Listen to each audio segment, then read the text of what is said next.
What if I told you the biggest hit in the world that year was written by a man the industry had already buried? The song spent 4 consecutive weeks at #1. It outsold every other single released in American pop music that year. And the man who wrote every note of it did not perform it, did not promote it, did not stand on that stage when the award was called out. He was in the audience. He watched someone else accept the trophy for his song. His name was on the label. His name was not at the podium. If you haven't done so, like and subscribe. Here is how Neil Sedaka wrote the defining sound of 1975 and watch the credit disappear in real time. To understand what happened, you have to go back to where it all started. Neil Sedaka grew up in Brighton Beach, Brooklyn, in a 2-bedroom apartment shared with 11 relatives. His mother recognized the talent early. By the time he was 9, he was doing 5 hours of classical piano practice a day at the Juilliard Preparatory School. By the time he was 13, he had met his neighbor Howard Greenfield, a 16-year-old aspiring poet who needed someone to write the music. They became a team immediately. 2 Brooklyn kids who wanted to conquer the world one song at a time. They did exactly that. Sedaka and Greenfield were among the first writers signed to Don Kirshner and Al Nevins at Aldon Music. The publishing house sat in the shadow of the famous Brill Building on Broadway. It essentially invented the sound of early American pop. At the same desks, in the same cramped rooms, worked Carole King, Neil Diamond, and Paul Simon. The competition was ferocious. The output was extraordinary. The hits came fast. Stupid Cupid for Connie Francis in 1958.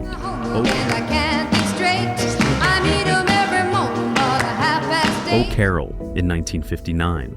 Written for his high school sweetheart. Oh, Carol, I am but a fool. Who would go on to become Carole King. Calendar Girl in 1961.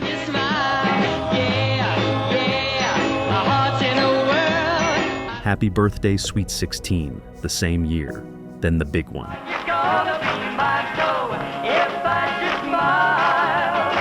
Breaking Up is Hard to Do in 1962. Breaking up is hard to do. It went to #1 on the Billboard Hot 100. It became one of the defining songs of the early rock and roll era. Between 1959 and 1963, Neil Sedaka sold 40 million records, second only to Elvis Presley. You remember these songs, you sang along. They were on the radio in the kitchen. They played through the speakers at every school dance from coast to coast. They were on Dick Clark's American Bandstand every other week.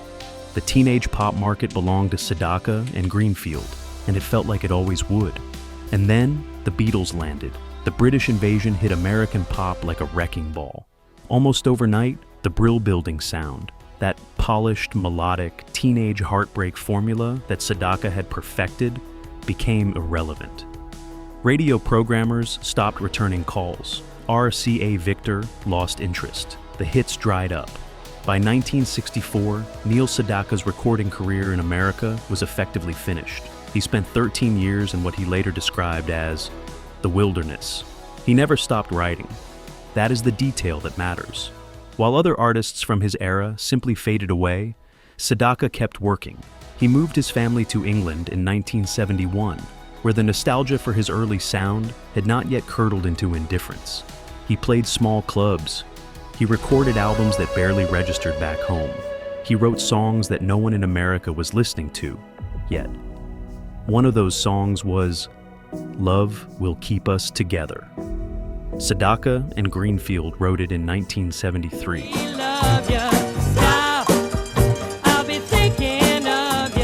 It was one of the last things they would write together. The partnership that had defined both their lives was finally coming apart. 15 years of collaboration, slowly exhausted. The melody borrowed deliberately from the chord structure of Do It Again by the Beach Boys, with augmented chords inspired by Al Green.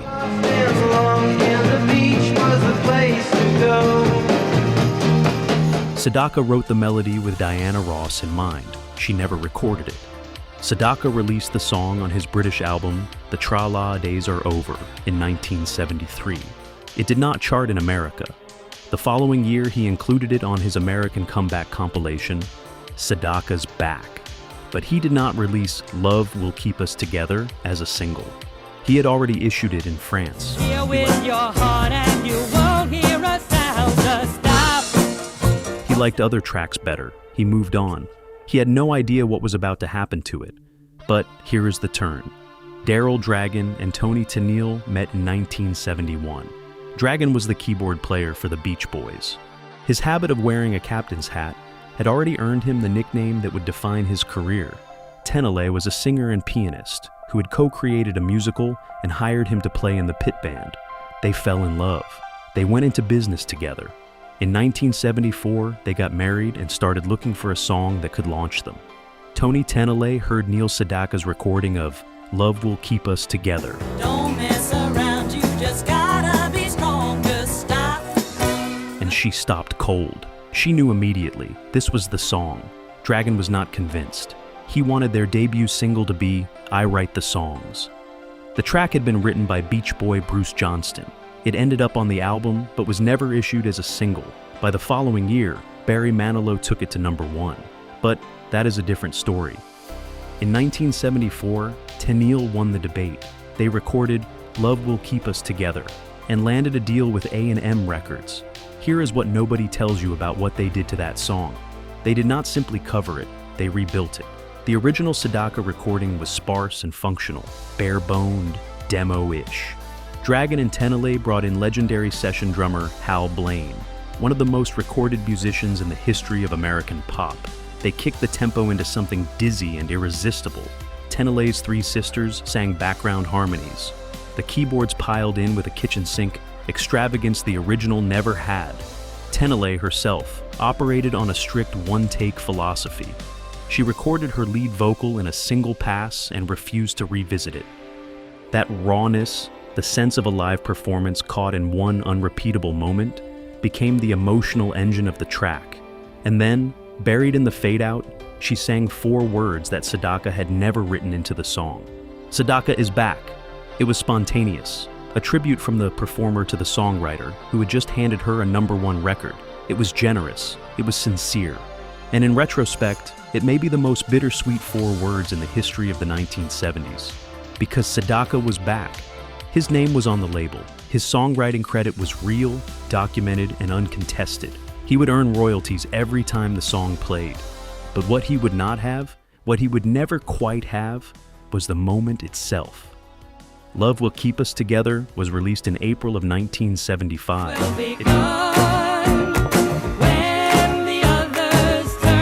It shot to #1 on the Billboard Hot 100 in June and stayed there for 4 consecutive weeks. It also hit #1 on the Adult Contemporary chart at the same time. Dominating both formats simultaneously was no small thing. Pop and adult contemporary audiences did not always overlap. The song became the best-selling single in the United States for the entire year. It outsold everything. Every other song, every other artist. You heard this song driving home from work that summer. You heard it in supermarkets and waiting rooms and coming out of car windows at red lights. It was on every radio in America from June through September of 1975. It was the sonic wallpaper of an entire season. And you never once thought about who wrote it.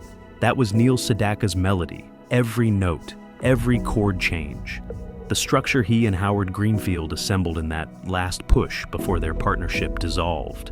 A song written for a singer who never recorded it, filed on a British album almost no Americans heard, left off the single release because he preferred other tracks. His song, covered by someone else, transformed by someone else, and now belonging in every room in America, entirely to someone else. Captain and Tennille became the faces of that summer.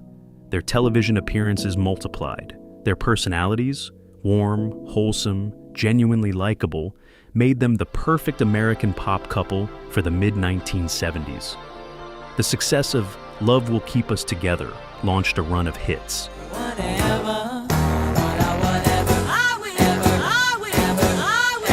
The Way I Want to Touch You, Lonely Night, Angel Face.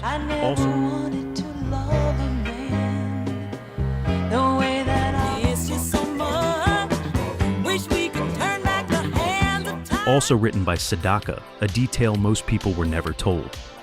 Shop Around. 4 of their next 5 singles reached the top 5 on the Adult Contemporary chart. Their popularity was so immense that ABC gave them their own primetime variety show for the 1976 season.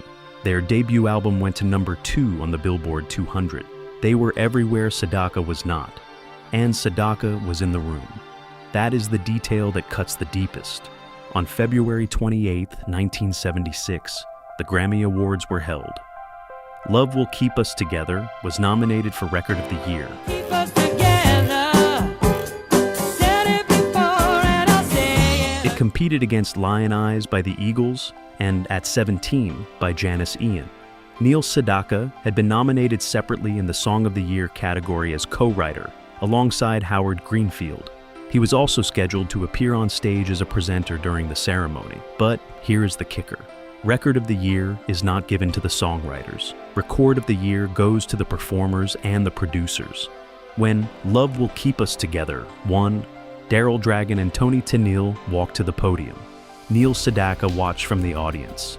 His name was not called, he did not stand, he did not speak. That song, the one that had just been named the best record in America, collected its Grammy for the people who covered it, not for the man who wrote it. He and Greenfield lost the Song of the Year nomination to Send in the Clowns by Stephen Sondheim. They left that night without a trophy. Sedaka was publicly gracious about all of it. He said he loved the Captain and Tennille version. He called it a perfect pop record. He understood how the business worked. Covers were how songwriters built catalogs. The royalties were real. And Sedaka Is Back in the Fade Out was a tribute most songwriters never receive. He had genuine reasons to be grateful. His own comeback was real.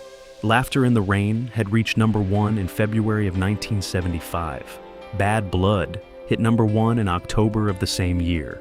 He then re-released Breaking Up Is Hard to Do as a slow ballad. It also went to number 1. There with the beat of the rain on the leaves. The light makes promises she can't keep.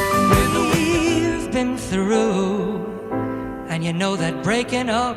No recording artist in history had ever taken 2 different versions of the same song to the very top of the Billboard Hot 100. Sedaka did it, no one has done it since. The industry respected him. His fellow musicians knew his name. He was inducted into the Songwriters Hall of Fame. He had a star on the Hollywood Walk of Fame. He performed right into his 80s, dozens of concerts a year, playing the songs he had written across 6 decades, still sharp, still drawing crowds. He kept going until not long before his death in February of 2026, at the age of 86. But here is what none of that changes. The tens of millions of people who heard Love Will Keep Us Together that summer felt something warm move through them. Most of them could not have named the songwriter in 1975. Most of them still cannot name him today.